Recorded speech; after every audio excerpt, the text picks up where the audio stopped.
Welcome to Cubicle Talks. This is Jada, writer, content editor, and your host. Cubicle Talks are a series where we get to have a warm cup of coffee and chat with the most successful people in their unique fields of business. In these series, these people share their jaw-breaking expertise with us, and we bring them to you for your success. So grab yourself a cup of coffee or tea, and let's begin. So today we have Lee, and Lee is going to introduce himself for us. Lee, who are you? Could you tell us, please? Want to know a little bit about me? Is that what you're saying? Well, I'm a I'm a project management guy. I've been in the business about 55 years. Been there, done that. Got a lot of T-shirts on the way, and I've seen the profession grow dramatically. I was involved in a professional certification, the creation of it. We now have about 1.3 million certified people in the world today. And so I'm sort of now dealing more with consulting and analyzing how we can do a better job in our organizations to take advantage of project management at the same time, build our soft skills, having realized that at the end of the day, people do the projects. Nobody else can do them. And so we have to get along with the people and get them motivated and inspired to reach high levels of accomplishment. So that's where I'm spending most of my time right now. So that spans like a complex working day. How would you describe your regular working day? What do you do in a day? Yeah, well, I'm not a fair comparison because I kind of don't sleep a lot. I wake up about 5. I get up about 5 o'clock in the morning, start writing, start doing whatever I do, and then at about 8 o'clock I start having meetings, all virtual, of course, with people around the world, literally around the world, and trying to find ways for them to do their job more efficiently. So I become a counsel for that. That usually wraps up around 4 o'clock, and then beginning around 5 in the evening, I do webinars online for chapters of the PMI, basically all over the world. Last year, I did 65 of them in 38 countries. So it's a full day. So I'm usually in bed. Nobody believes this, but I'm usually in bed by 6 o'clock, and getting some rest. I do. I got to admit now, don't hold me to this, but I do TikTok. Have you heard of TikTok? That little, yeah, I do that for about an hour. That puts me to sleep. That's super interesting. Exactly, the final part of your routine really surprised me. So would you call yourself a TikTok guy then? Would we be able to follow you or see you on TikTok soon? Oh, absolutely. I'm mostly watch. I'm not a creator. I mostly watch, but I've learned a lot about human relations by listening to the people complaining on TikTok. And I'd love to just jump in and say, well, here's what you're screwed up about, but I don't do that. I just listen and learn. That's fantastic. What Gen Z can, teach us. That's incredible. I'm super surprised. So what would you So is say? everybody else that knows me. That's unique. I love that. What is your greatest motivation while doing all these? The greatest what? Your greatest motivation. How do you get motivated to do these? It used to be I get motivated by my personal accomplishments, but now in these later years I get motivated by the accomplishments of others. If I can help people be successful, that's really what motivates me. That's why I'm online and talking to people all the time, is try to help them do their job more efficiently. So I've reached a level of my success that would be motivating. So now I've got to transfer that motivation to others. Wow. I think it sort of, tells us all we know about a person, their motivation, because it tells them what they like to achieve in their life and what they have already achieved. and the way you'd like to share this with people and all around the world, I think it's incredible.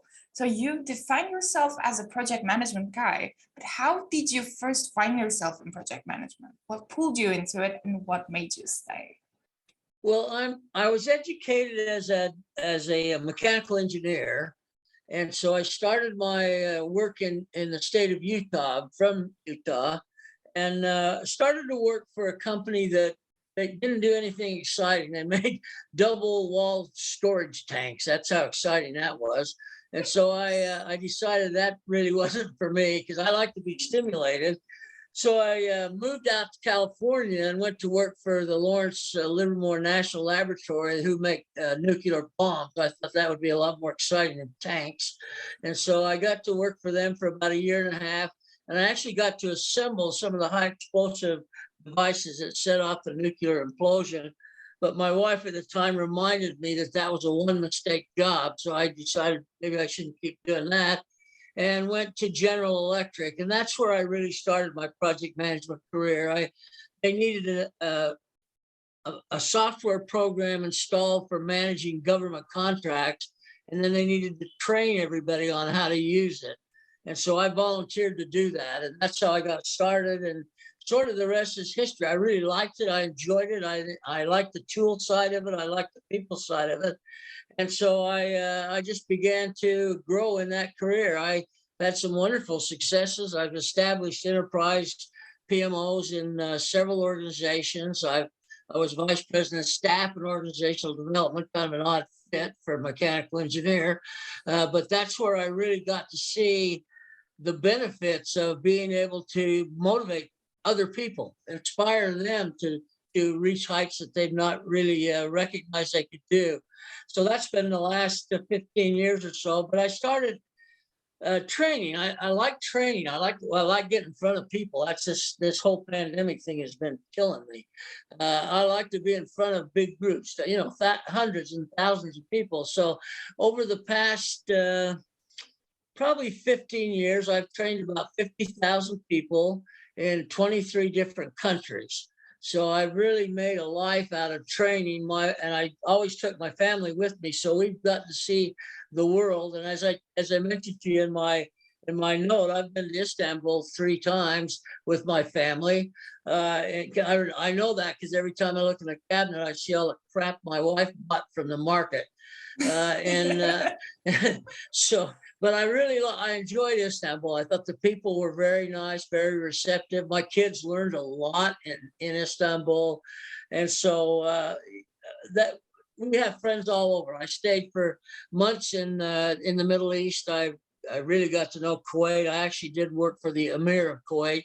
I wrote a book about the country for them during the first Gulf War. So I've seen a lot of the country. I haven't done much in the Asian areas just because I haven't had time. But once this restriction on travel's done, I'm out of here. I'm back on the road. Oh my God. They always say the sky is the limit or the limit is your perception. I think you are the example, alive and before me about that. That's incredible. And I think, from mechanical engineering to project management and you traveling all over the world and reaching all these people is fascinating. And so I have another question to you. Sure. You say that you've started, training people about the software. So you basically started working as a project manager at that phase. Is that true? That's correct. So what do you think currently as a project manager? Because it's super confusing because there are a lot of projects and recently we keep talking about how everything is a project and life is a project and the pandemic brought us a lot of projects than we would have expected. So what is a project manager currently? What do they do in the workplace? Well, the nice part about the role of a project manager is, the reason I joined project management, somebody told me once in project management, you don't do work. If you're the project manager, you don't do work. I like that idea. And I said, well, how's work get done? I said, well, you get it done through others. You don't do work, you get work done through others. And so that's been a strength. It's hard for some people to delegate, to let go of work.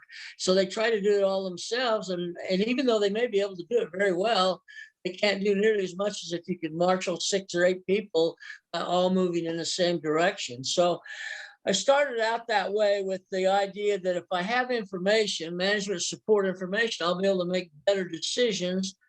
And then I realized that I have to also blend in my leadership skills in order to get that motivation going. Because if you don't have motivation, you don't get a lot done, and what you do get done probably not very high quality. So I had a chance to lead a medical diagnostics project. It was basically to turn the company around. They had 72% of the market share. Johnson and Johnson came out with a new product, started killing them in the marketplace. So they hired me to come in and run a project that was going to be basically a save the company project. They had projected if they didn't, they'd be out of business. So I ran that project. When I got the project, they said it's a 3-year project. You got unlimited budget, which I've not had that before. And so I said, okay, well, then let's go ahead and see what we got. So we formed up a team of 205 people. And I did my thing and they did their thing, and we ended up getting the project done in 18 months. So in half the time, went back into the marketplace and recaptured all the market share we'd lost plus some. And even today, it's the leading product of its kind in the marketplace in the world. And Roche Labs acquired this. I was working for a little German company, actually, in Indiana. And when they saw what an important product this was and how it's for diabetes, in-home use diabetes check, and they see the market, how it's going, because everybody in the U.S. getting diabetes because we're so darn fat. We eat so much, and we just getting diabetes everywhere. So they saw the potential.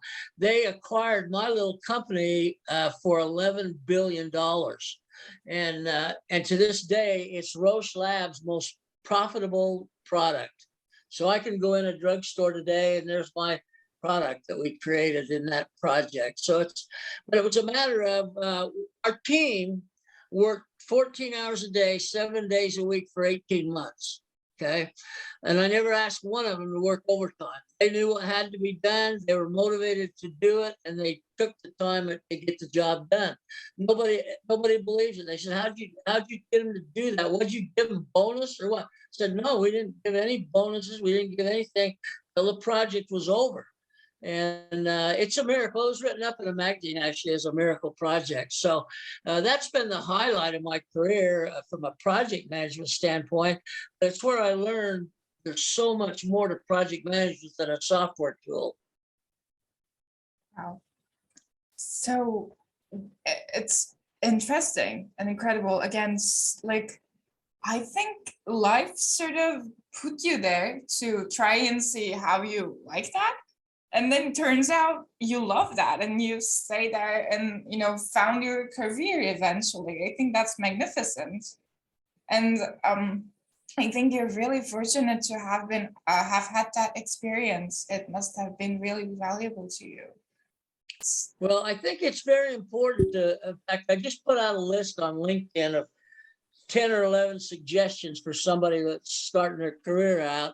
And the very first one is to look at all the options. Don't commit yourself to a career path until you know that you're comfortable with it, because there's nothing more devastating than working at something you don't like to do. So I make a point that, maybe even if you have to change jobs, I change jobs every 3 years for 3 jobs. And then I finally found the one that I was happy with. I think people need to do that. I run into so many unhappy people in the workplace.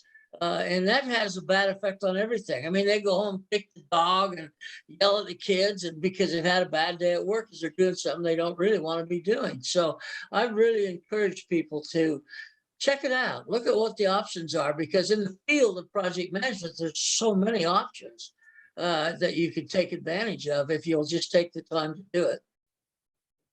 So you talked about something special there. You think that you know your career and you have to, try out and see if that's what you like. But knowing for sure it's super difficult. How do you know that it's that feeling? Like, how do you know that this is going to be your career? How did you feel that in project management? Well, I felt that by really just the sense of when my day was over, I felt really good about what I'd done. I felt like I had accomplished something, that I was doing something that made a difference. So that's kind of what I look at. The other thing that you don't see in the books much, though, is that even if you like what you're doing, if you don't have management who gets it, who understands how to handle people that are motivated and inspired, then you can get dead-ended because of poor management. Now, I don't usually tell people this, but I'll share with you. I got fired once because I got in a rather heated discussion. Let's call it that, heated discussion with my boss, and he was wrong, and I was right, of course.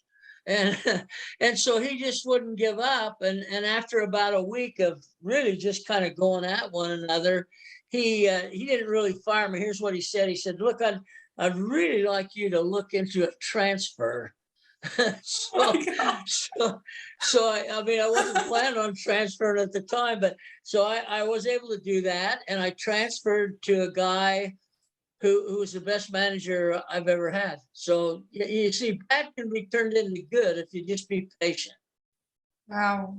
But it's a really creative way of saying I don't want you here. Wow. Yeah, no, I mean that's a nice way to say you're fired, but nonetheless, that's what it was. And the thing is, I learned a lot from that because I learned, I really handled that poorly. I admit to people I was very immature the way I handled it, and I deserved to be fired. So I learned that. So I didn't make that mistake anymore. Okay, so getting back to project management, what are the types of project management we are seeing in the workplace today? Oh my gosh, there's so many. You said it earlier on. Everything's a project, so everybody's a project manager. But I think if you're in the business, you know that anything that's software oriented means that you're using an agile approach to doing project management, and that's a bulk of opportunities that are out there right now, internally especially. Most internal money is spent on improvement projects for the base operations. So a lot of those kinds of projects internally. If you're working externally, I'll use Bechtel as an example, large construction firm. If you're looking externally, then you're going to be managing big projects with major expenditures all over the world. You're going to be traveling a lot. So you decide what do you want to do? What do you like to do? You can do something mechanical. You can do construction. Right now, we're working with the Middle East to reorient their construction business to understand the benefits of project management. And so we're having good success with that. So that's one option.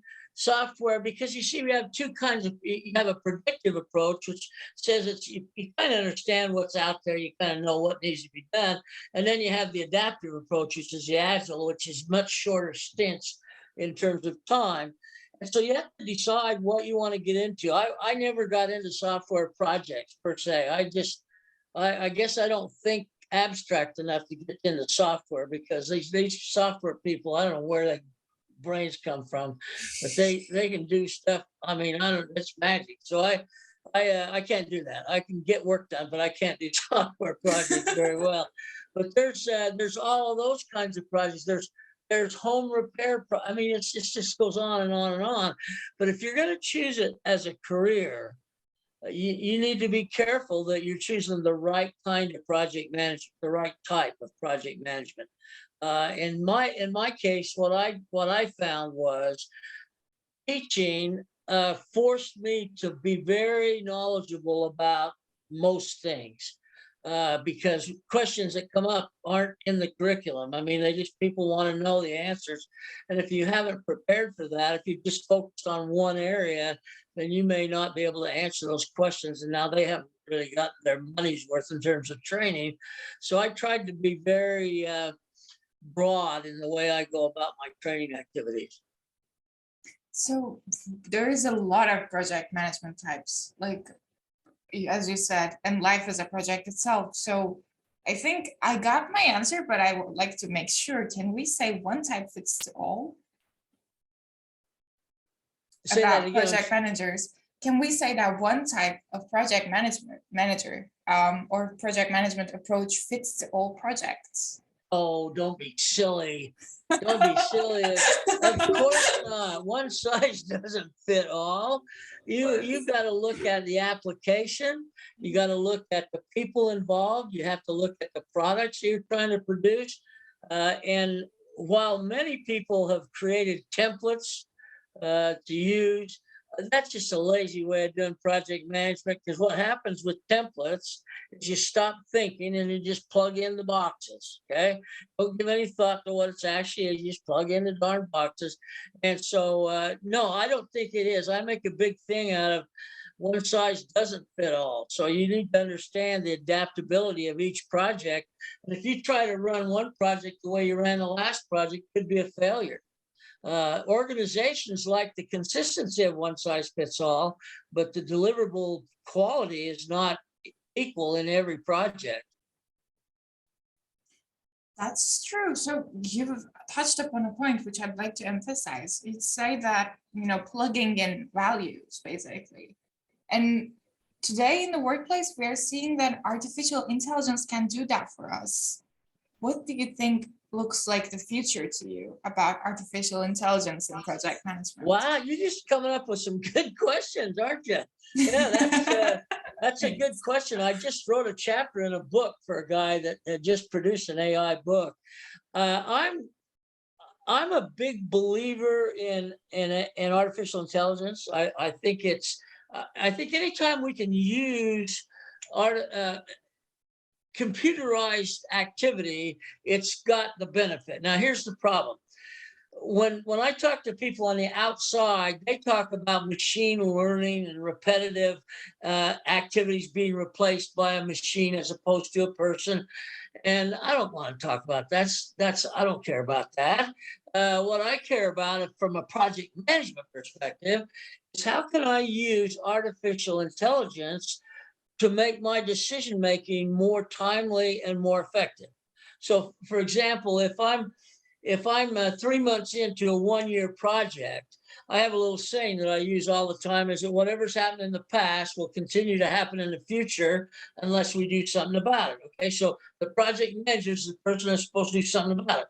Well, if I can project historical data into the future and see what it will look like if we don't do anything, the quicker I can do that, the faster I can make a decision that stops the problem.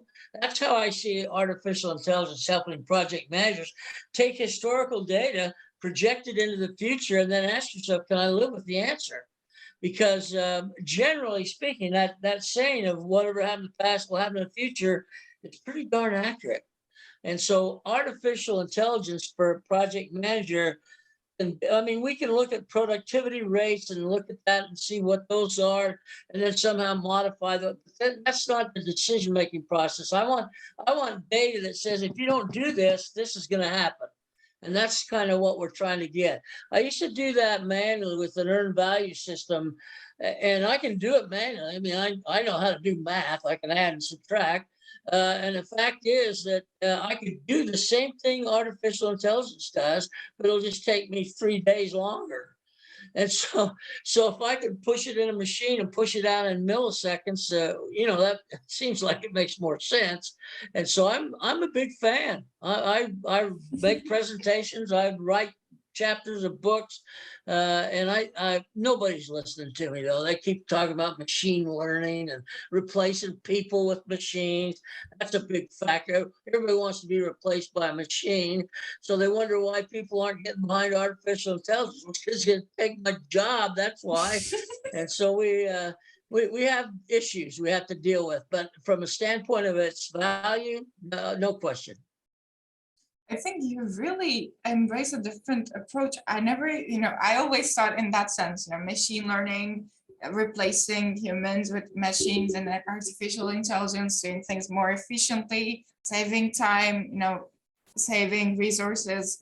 But that's actually a really creative and I think will be invaluable way to approach artificial intelligence prediction and projecting how history worked to future and today to see how things will not work out. Basically, I think it's super creative. Sure. Yeah, you can't manage the past. It's already past. So Yeah. use the past to predict the future and then make decisions that'll change that.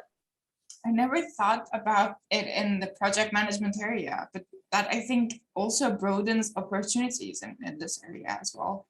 But that's Well, you got to remember when you get computer people involved, they don't want to do common sense stuff. They want to do machine stuff. And so they're looking at all the esoteric kind of weird things out there. I'm just looking at how to manage my project.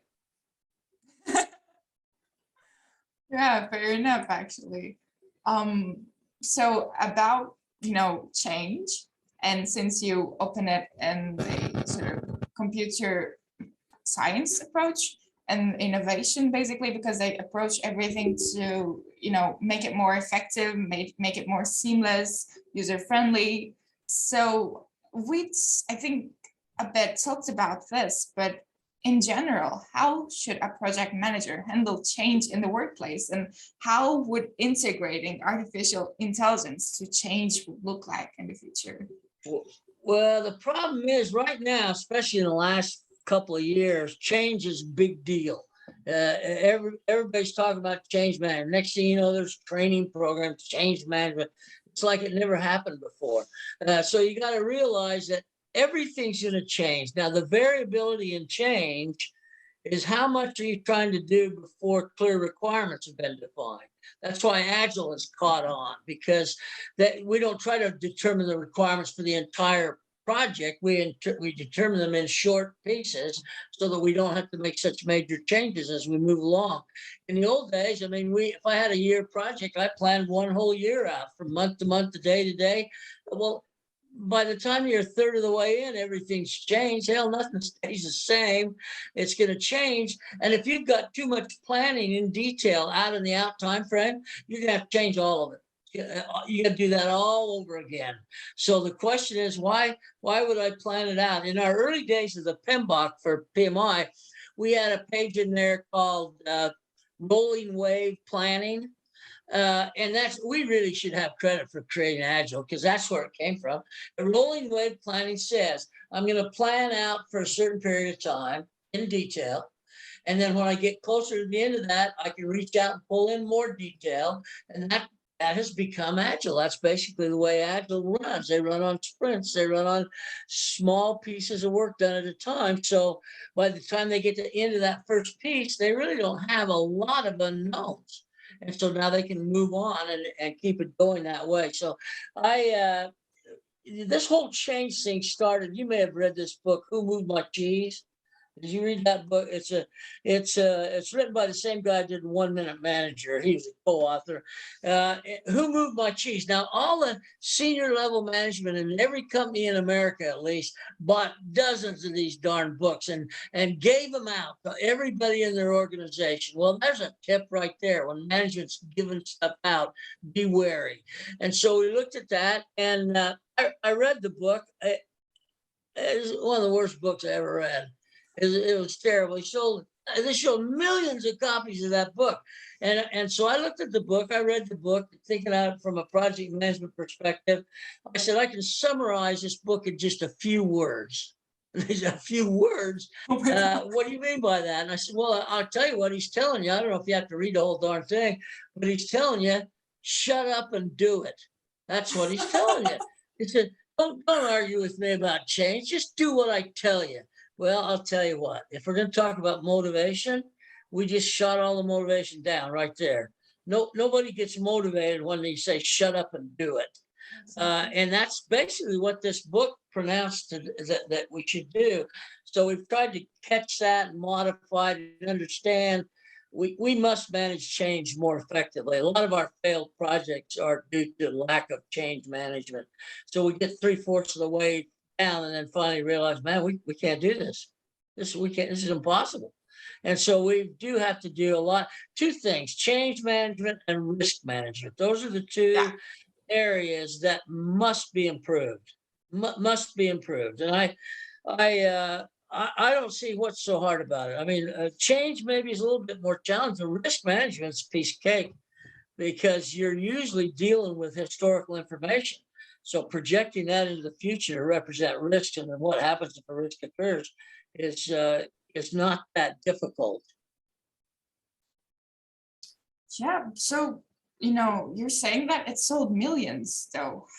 How did it happen? And I think the book is a kind of project in its own sense. So, the distribution of it, the people reaching out to people, then how did millions buy that book? And do you think? Well, yeah, that's a good question. I've asked that question myself a lot of times.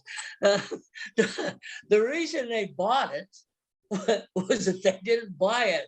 Their management bought it. And their management knew what it was saying. And they wanted their people to read it and buy into it. Well, nobody bought into it. When I teach these classes, I make this joke about it being the worst book ever written. Most of my audience go, yeah, you're right.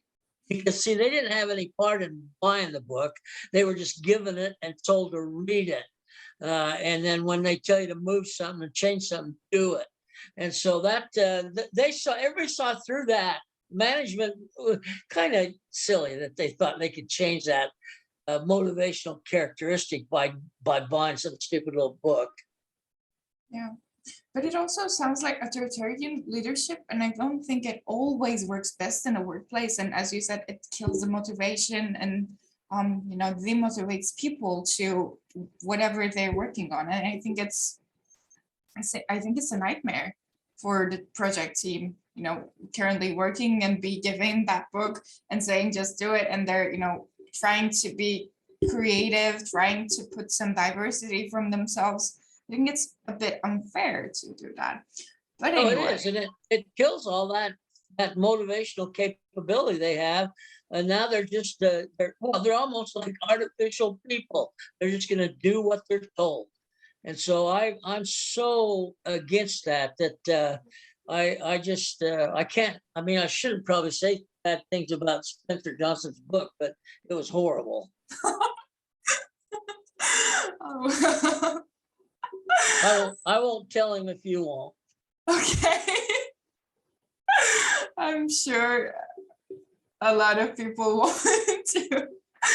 Oh, amazing. So about approaches, I have one last question about project management approaches. How different project management approaches can contribute to an organization's future?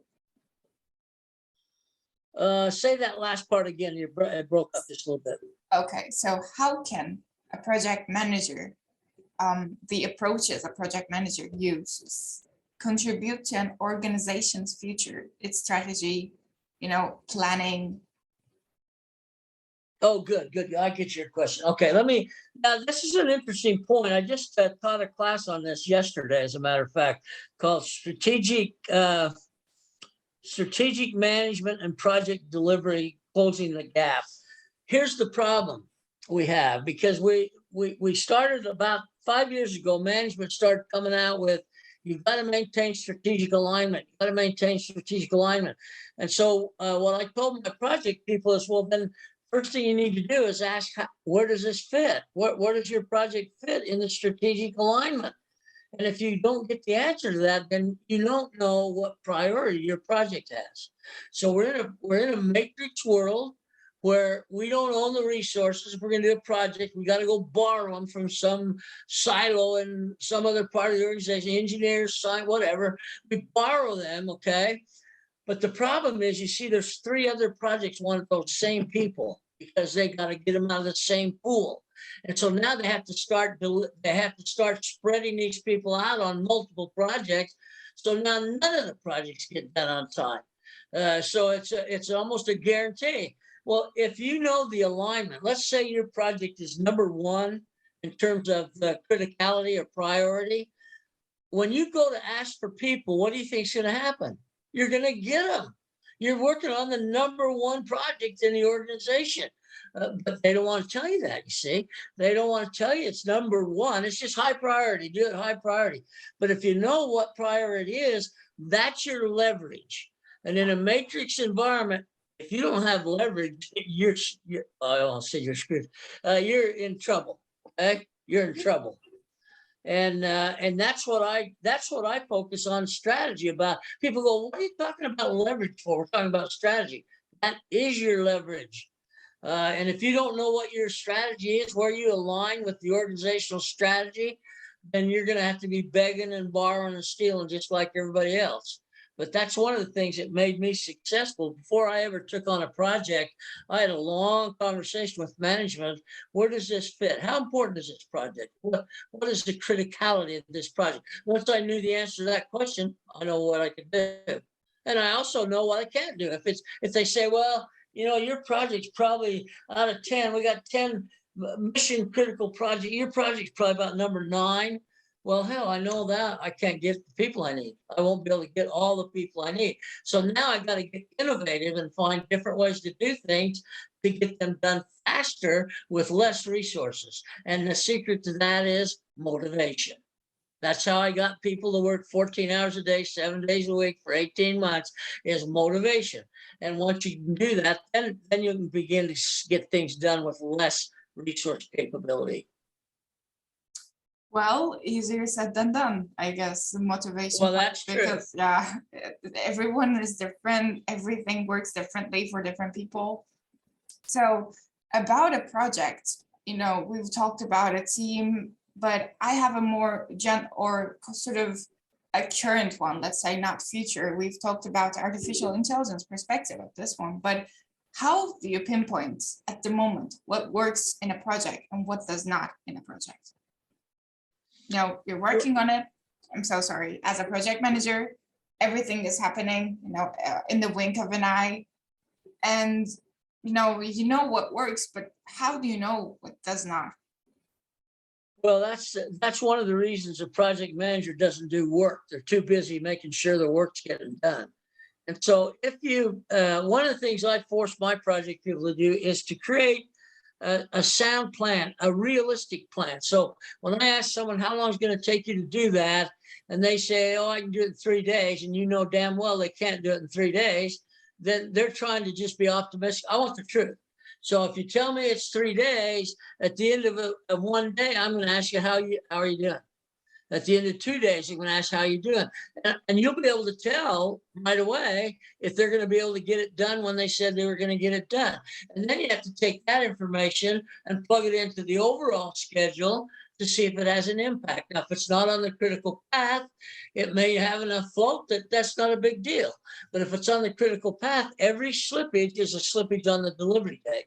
And so if I've got to make some modifications to be sure I hold the delivery date, the earlier I know that, the better, the more flexibility I have. So if I find out I'm in trouble at 2/3 of the way through, I may not be able to save that. But there's not a project that you could give me that at 1/3 of the way through, I could tell where it's going to be at the end. I could still make it. I can figure out a way to do it. That's one of the fun parts of project management, is when you get to become innovative and finding ways to solve problems that nobody thought you could solve. Exactly. I think, as you said, a huge part of it is not doing work, making sure the work is getting done, but I think it requires a lot of creativity and out-of-box thinking, as you said. So that's exactly right. I have some questions because you've talked about training and how you train thousands of people. So in theory, what should project management students know, or potential project managers should know? And how does it differ compared to what they will have to learn in the workplace? Well, I might not be the best person to ask. I believe that project management is about 75% common sense. I really do. I think, our human nature really thinks in a project way. We think about things. I mean, if you're going to take a vacation, for example, you think like a project manager. What do I need? When do I need it? All of those things. So if you take that concept and then learn about the tools that are available to support that concept, then you have a good chance of being a successful project manager. And I don't think it's that difficult. I've converted some people that nobody, in fact, I used to say, give me all the dregs, give me all your worst people. And boy, they were happy to get rid of them. So they give me the worst people, and within about 3 or 4 months, they'd be high performers. They'd be top of the line performers. So, I think everybody has that capability. And if you just unleash their innovative thinking process, and then say, oh, look, this will speed up what you're doing. You're doing the right things, but this tool is made to enhance your ability to get things done more quickly. Pretty soon I mean, they get tattoos on their arms as project management. They get really excited about it. And that's what you want to do.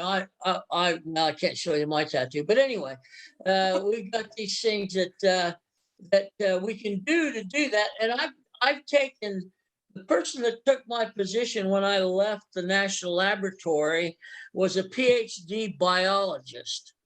And she came to me and said, and she's world renowned. I mean, she was big time.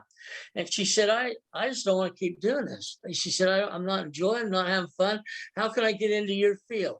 So we transferred her, and I got big trouble with the geology or with the biology department. They were very upset. It was their lead person. And I said, hey, I didn't steal her. She came to me. I didn't steal her. And so she learned in about 3 months, and at 4 months, I transferred out of that organization to another organization. She stepped right in and took the job over. And now she's a world renowned, but not in biology, in program management. I just looked her up on LinkedIn the other day. Robin Madison, if you ever want to look up. I mean, I'm not making this stuff up. I mean, she was awesome. And that's an example. I mean, she's probably the best example I've ever had. But I've had a lot of people that translated their business and decided that's not what they wanted to do. And I said, well, give this a try. I said, I'm not guaranteeing you'll like it, but give it a try. And I've never had one go back yet. There really are no limits. Yeah, there are no limits. Yeah, there are no limits. I agree with that. I mean, here I am, some podunk from Utah, traveling all over the damn world, telling people how to do things. Well, who would have ever guessed? Who would have ever guessed? My high school friends wouldn't have guessed. They just said I'd be in jail by now. So you got to understand, you just never know.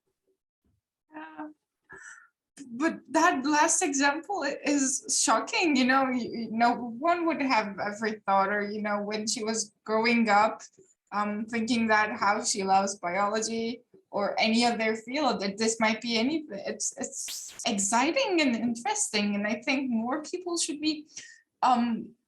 We are scared, I think, losing what we feel safe at.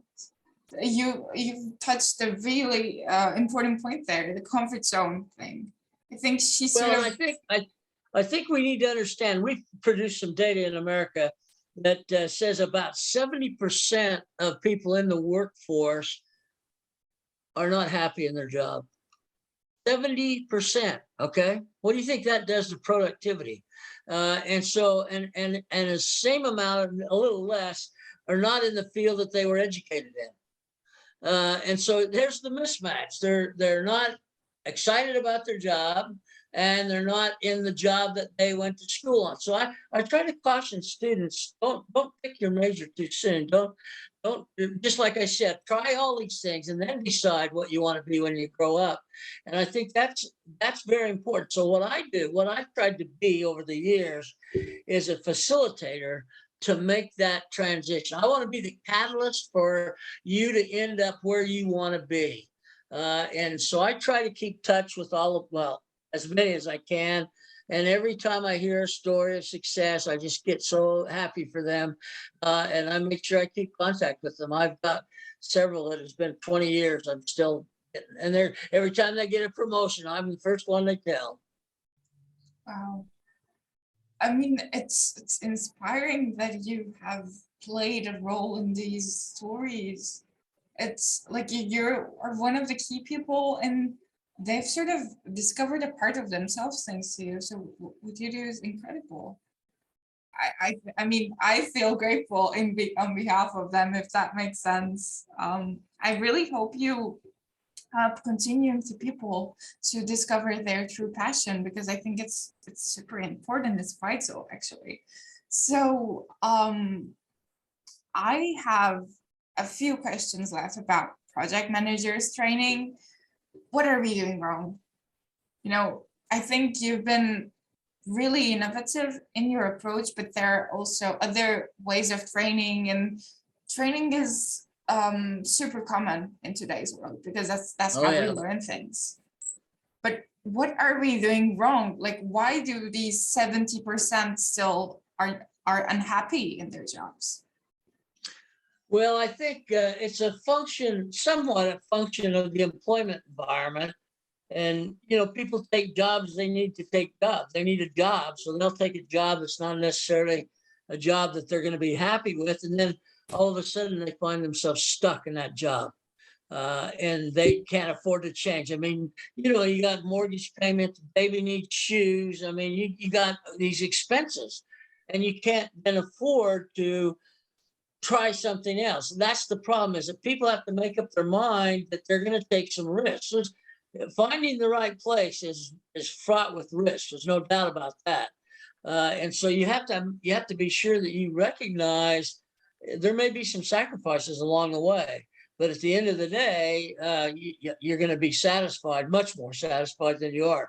Our training, uh, we got two kinds of training. I like to do the first kind, which is what I call awareness training.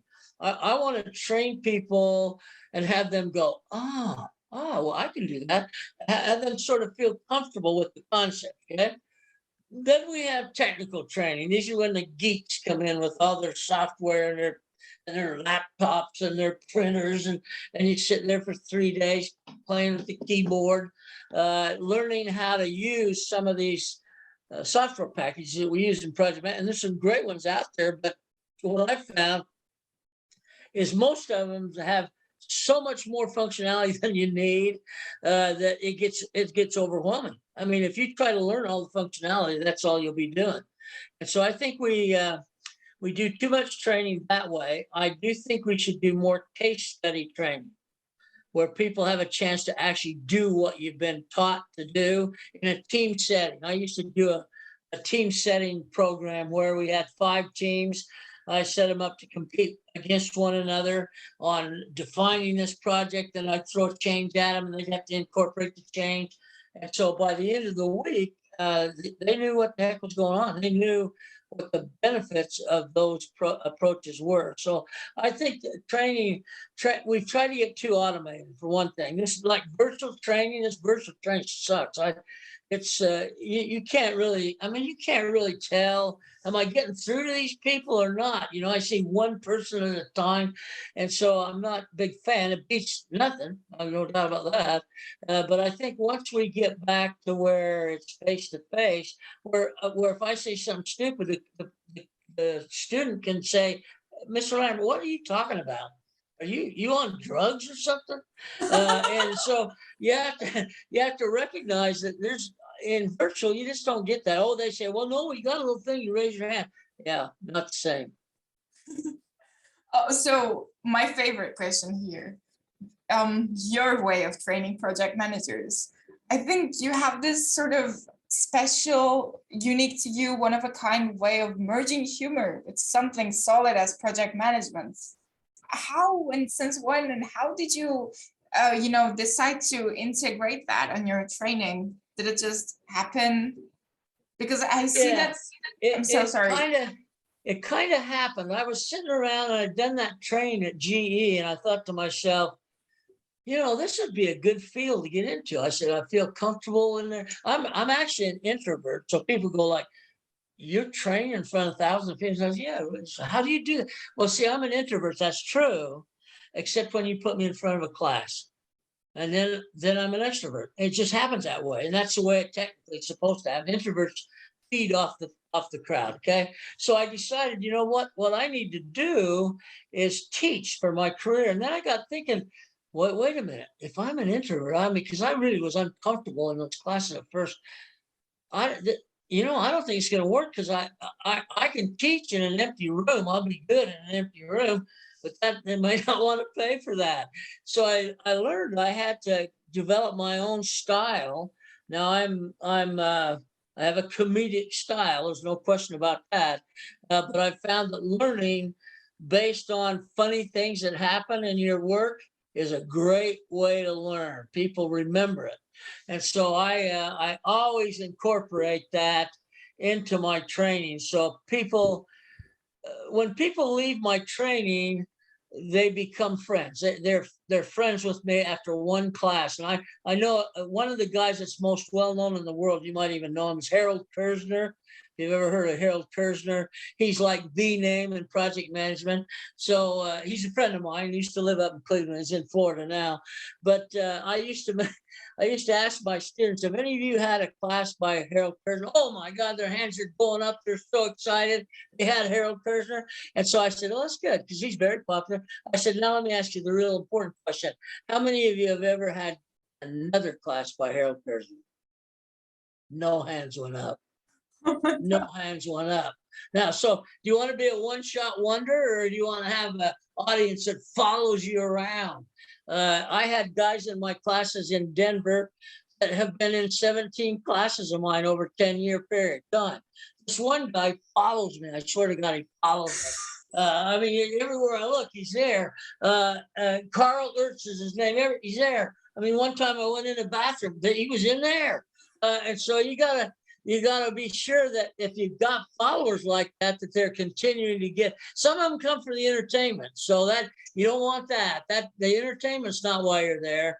But if it helps you as a catalyst to get the information in them, then it's okay. But so that's how I got going, and now I can't stop. Even in these virtual things, I try to have a little bit of humor.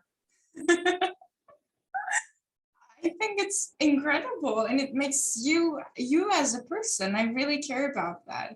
And being you in the workplace and achieving that, it's ow. I'm super happy.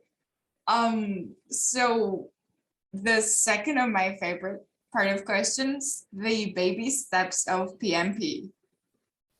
The program that we are all talking about, and it's the key part of the industry right now. So if I may, could you recall the moment you received the news of PMP or PPM back then? What exactly happened? Yeah, it's a favorite topic, obviously. In 1981, I received a letter from the Project Management Institute that requested me to volunteer to form a certification program for project managers. That was in 81. So I convinced my boss here, the director of the laboratory, that would be worthwhile. Our division was called the Project Management Division, so it was a no-brainer. Obviously, I need to be involved. So he gave me the okay. And so the next 2.5 years, well, actually 3.5 years, we worked on getting this to be a reasonably good program. Now, we had talked to other associations to ask them, how do you kind of spark membership? Our membership's kind of gone flat. And they said, well, have a certification program that people are interested in those kind of. So that's why we were doing it. Okay. It really didn't have anything to do with professionalism. It had to do with getting more people into the organization. And so we rolled it out in 84, first time test in Philadelphia at the National Symposium. 55 people sat for the exam. 39 people passed the exam. And for the next 10 years, it wasn't that popular. People think this is like a one-hit wonder in the musicians world. It's not. Like at the end of 10 years, we had a total of 6,000 PMPs in 10 years. And so somebody came in and said, we need to change the model. And the model was, because of why we created it in the first place, you had to be a PMI member to sit for the PMP exam. So this guy who now owns his own university, that's how well he did. He said, you know what we need to do is waive that requirement to be a member, and then publicize it. And so we did, and sure enough, man, it just caught fire. Engineers, PEs, you name it. We started getting massive numbers of people. And I don't know that this is proprietary, but maybe last year there was one day where China tested 10,000 people in one day. So it's popular, okay? And we now have 1.3 million. And that number, I make a point to write a note of congratulations to every new PMP that gets posted on LinkedIn. They don't all get posted, but the ones that get posted, I send them a nice little note about congratulations. It's a big deal, all that blow smoke. And so they're thrilled with that. Well, so I'm doing 15 or 20 of those a day, and each one's $500.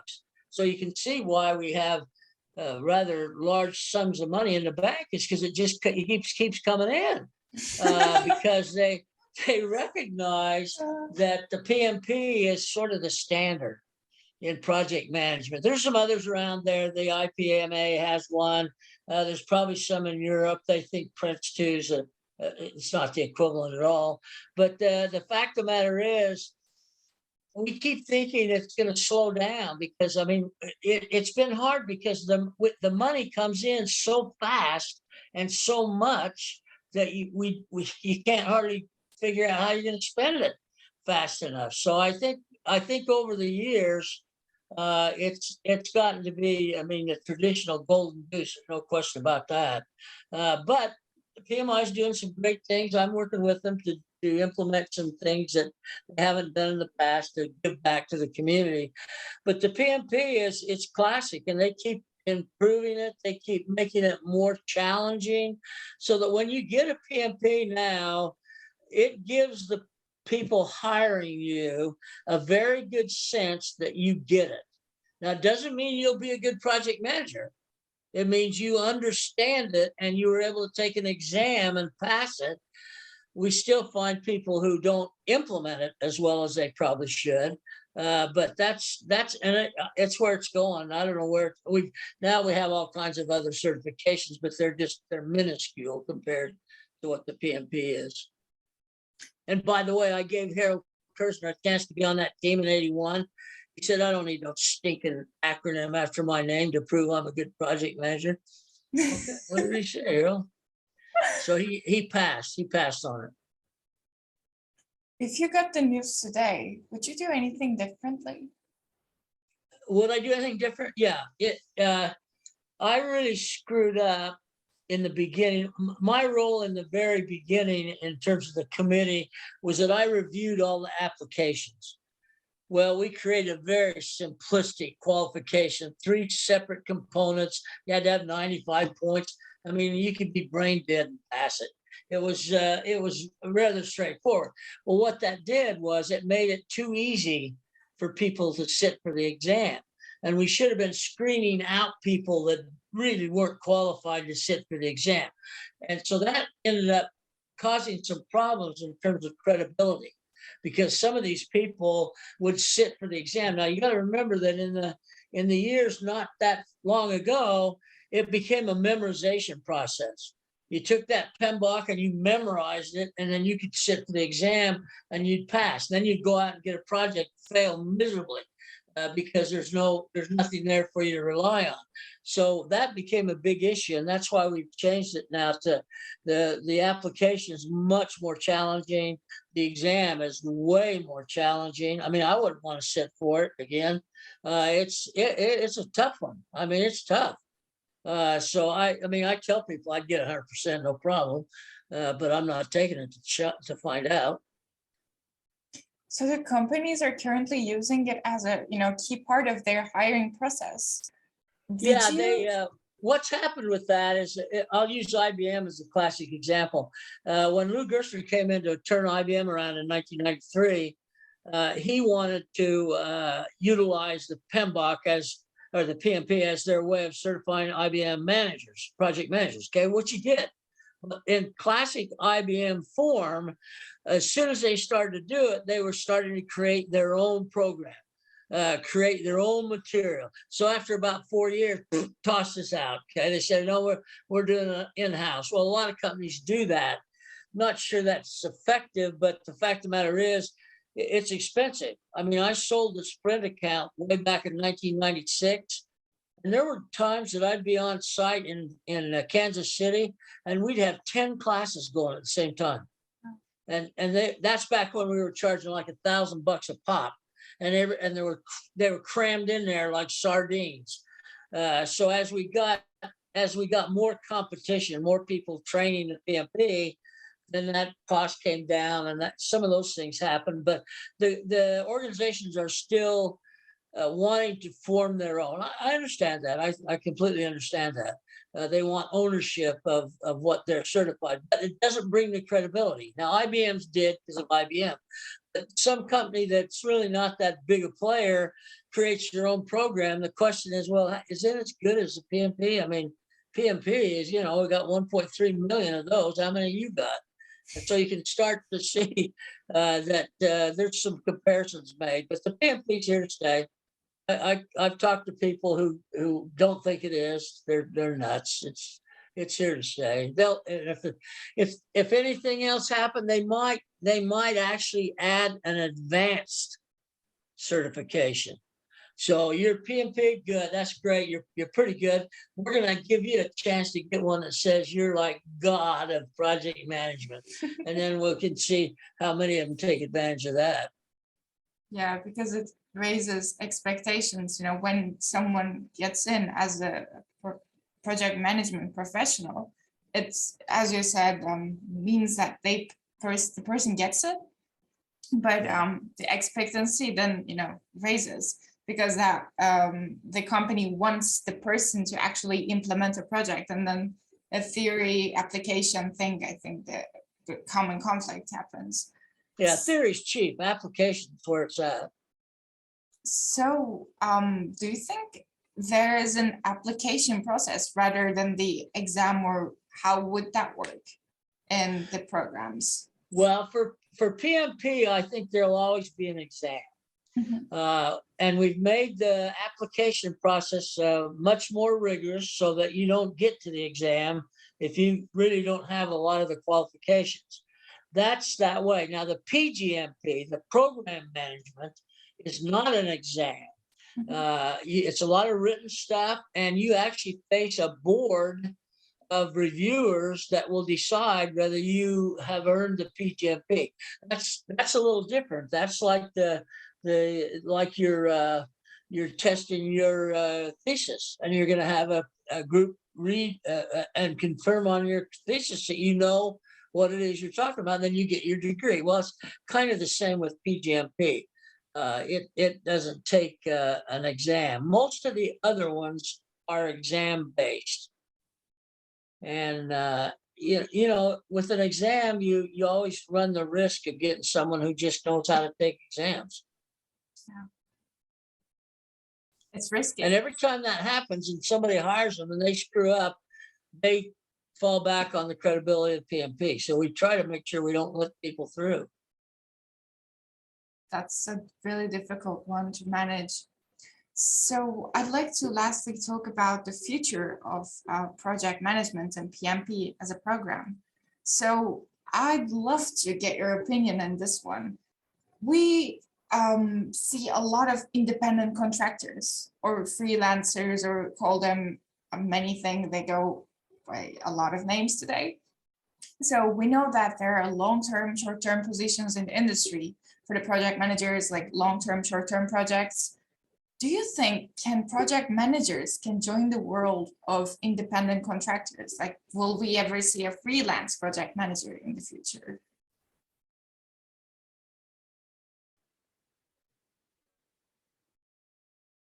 There you go. Oh, you lost me. Should I repeat? Yeah, you completely froze up. Oh, okay. My Wi-Fi seems to not calibrate then. Yeah, I'm I so didn't hear sorry. I couldn't hear anything you said. Oh, okay. So what I'm asking is that we know the independent contractorship is getting more common each day in each industry. Like when we see their percentage of employees, their own employees is decreasing because it's more profitable to get more independent contractors. Don't promise them the benefits you do to your own few percentage of employees. So we know that there are short long-term positions, as in terms of project management. But do you think if it were to get more liberal, can project managers join the world of this independent contractorship? Can be can there be freelance project managers in the future? Yeah, I don't think that's going to change. I think you're going to see more and more independent contractors. The reason for that, of course, is the companies don't treat them well enough to keep them. And the benefits, as you mentioned, if I can have someone on a contract and save 30% on my benefit costs, well, if they're any good, of course I'm going to use them. And so it's the way of the future, I think. I mean, I'm under contract to PMI. I'm not an employee, and that's the way they want it. I don't care one way or the other.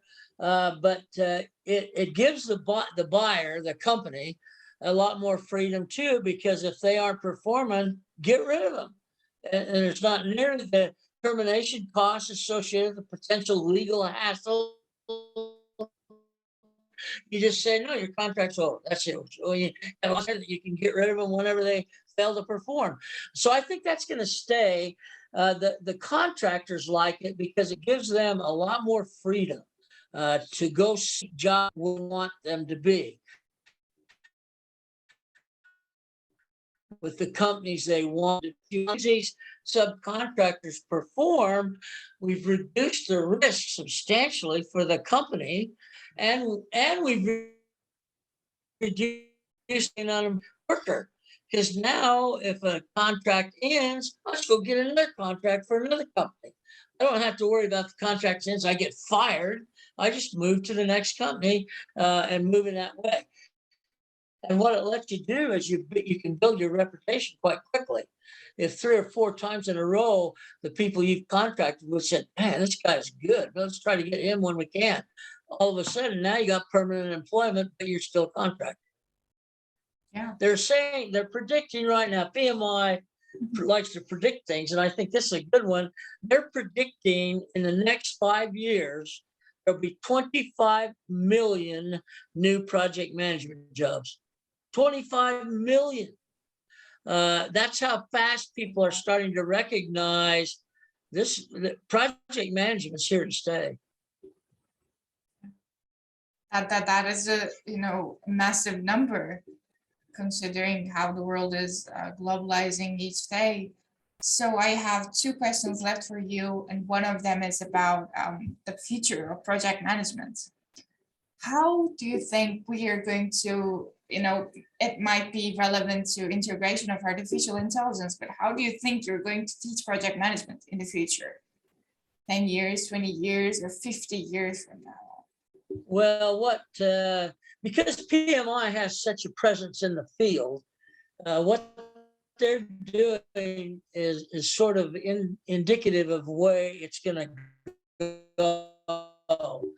And what we're doing is we got a lot of money in the bank, okay? And so we've got money to operate. We need to think big, to do things that help the field, the industry, if you can call it that, expand, lets people know what the potential opportunities are.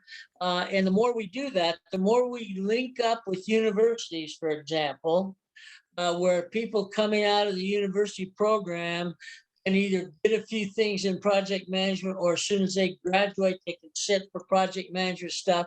That's how we're going to grow that place. And remember what I said, everybody's a project manager. So it's not like they're not out there. It's not like we got to go find people who know what project management is. They just know it by a different name. That's all. If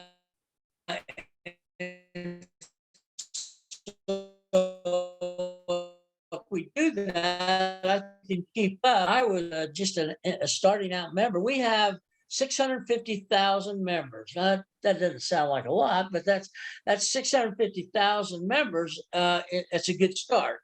And we actually have the one out of the 1.3 million, more than 800,000 of them are no longer PMP members because they joined PMI to get a discount on the exam, and then as soon as they pass the exam, they drop their membership.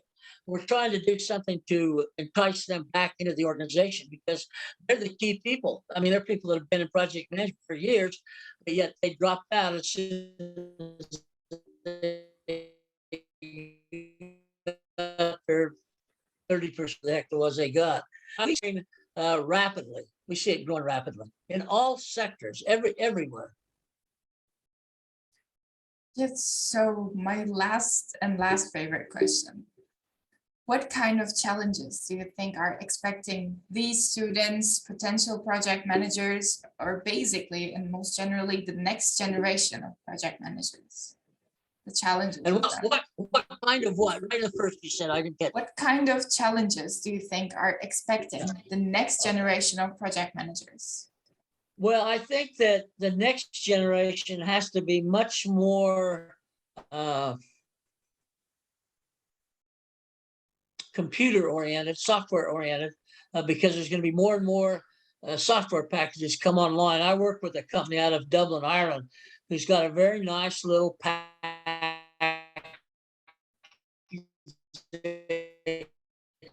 called PPM. And the more ease of operation, the more people are going to take those on. And so I think that's going to be important. But the other thing that's been missing for all these years, just finding now we're starting to recognize it, is the idea that we are going to have much more focus on human skills, on the soft skills. We're finding that I've seen them in action. Good project managers, really good project managers suck at communications. They suck at motivation. They know how to go in and beat the heck out of people and get things done. But at the end of the day, nobody wants to work for them again.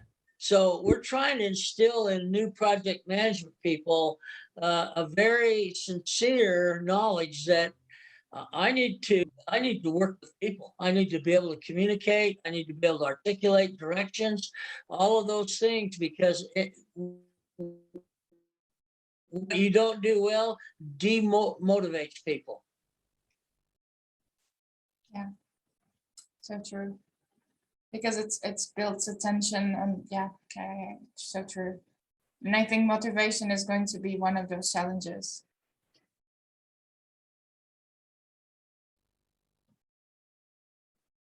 Okay, you're back. The last I said was the motivation really seems to be or will be one of those challenges we're going to face, because motivating Gen Z is a super, we're so conscious of everything. And well, I think the beauty of what's happening today is, and I've been running across this a lot this last year, is it of servant leaders. And it makes so much sense if you look at it. Basically, what it says is what I told you early on. We don't do work; we get work done through others. Well, servant leaders get work done through others. They don't worry about themselves. They don't worry about their opinions. They do what they need to do to enable people, to empower people to do what we've asked them to do. Here's the problem we make. We have this problem all the time in project management. We ask people to do something, and then we fail to give them the tools to do it. And so they're going to fail. There's no question about it. And so we've got this servant leadership is. I grew up on Ken Blanchard's situational leadership model. and it really addresses this, but now they've got a new name for it. It's all the same old stuff. Did you ever study Maslow's hierarchy in school? Yeah, Yes. same Yes. old stuff. You can follow Maslow's hierarchy to Hertzberg, to Blanchard, to whoever. It's all the same crap, just refolded in a different form. Maslow had it, he nailed it. You know, in the third, understand that servant leadership is the future. I really believe it is. But some managers, some project managers aren't into that. They don't care about their people. They not really care about their people. They care about themselves. They care about, are they getting the attention they need? Are they getting the recognition that'll get them the bonus? And so those kinds of problems are, pretty challenging. Pretty challenging. I had the guy I worked for on that project that we got done in 18 months. He was a turnaround specialist from DuPont. Hated people. So he brought me in, and one of the reasons he brought me in is he knew he needed people skills. And so I met with him, and I decided I'd take the job. But I said one thing that you have to agree to, and that is to stay out of my business. Don't be coming around second guessing me. You're giving me the ship, and if it sinks, it sinks. But don't come around telling me. So in 18 months, he never came, never second guessed me, never got in my face for anything. And everybody was wondering, what's going on? What's the matter with Jack? Where's Jack? Because anytime you'd see Jack, he was probably firing somebody. And so people began to realize, hey, we can get along without beating every day with their significant other. So that's pushing 500 people to Maui, Hawaii for 2 weeks on him. Wow. Now, as soon as that word spread, you can imagine how many people wanted on my team next time. Yeah. Wow. Incredible. Thank you so much for today, Lee. I've learned a lot from you, actually. I don't have any words. The artificial intelligence, how project management works, the approaches. I mean, it was fascinating. And thank you so much for being here with us today at Cubicle Talks. My pleasure. I love opportunities like this. And by the way, you ask really good questions. So I appreciate that. It makes my job easy. Thank you so much. It's an honor to have this opportunity. Take care. Let's stay in touch. Yes, certainly. See you soon. And I really hope to see you soon at Project Cubicle when you reach Asia specifically. Let's set that as a milestone. Okay, let's do it. Okay. All right. Take care. You too. Have a nice day. You do the same. Bye-bye. Bye.